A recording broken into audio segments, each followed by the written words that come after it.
সত্যি কথা ক কলে করছে অস্ত্র কুটি থুসু? আমি অস্ত্রের খবর জানি না স্যার। কবু না রাতের বেলা তো পালাবার কয়েক পিস থেকে ঠাস করে দেবো। শেষবারের মতো করছে কিন্তু ক। স্যার ওই মিন্দে গেলে 3টা তাল গাছ পাবেন। ক তাড়াতাড়ি ক। ওই তাল গাছের নিচে কি পুঁতে থুসু? না স্যার, ওই 2টা তাল গাছ বাদ দেন, বাদ দিয়ে 3 নাম্বারটা। আছে 3 নম্বর তাল গাছ কি আছে ক। স্যার 3 নম্বর তালে গাছের ধার দিয়ে 3টা রাস্তা গেছে।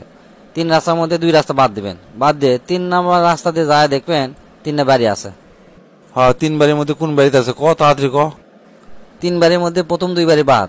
3 নম্বর বাড়ির মধ্যে ঢুকে দেখবেন 3টা ঘর আছে। 3 ঘরের মধ্যে প্রথম 2 ঘর বাদ, বাদ দিয়ে দেখবেন 3 নম্বর ঘরের মধ্যে 3টা আলমারি আছে। 3টা আলমারির মধ্যে প্রথম 2টা আলমারি বাদ, বাদ দিয়ে 3 নম্বর আলমারি খুলে দেখবেন 3টা ডয়ার আছে।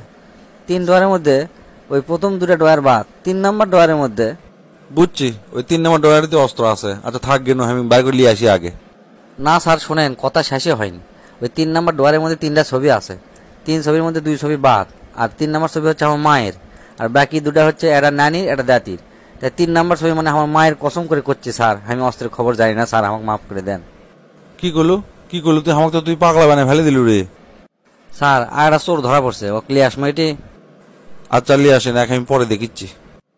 আচ্ছা ক, তুই ক্যাঙ্কা করে চুরি করবার যা ধরা পড়ছু ক। সে কথা আর কইেন না স্যার, দেশত মানুষের ইমান আমল বলে কিচ্ছু নাই, সব বেঈমান।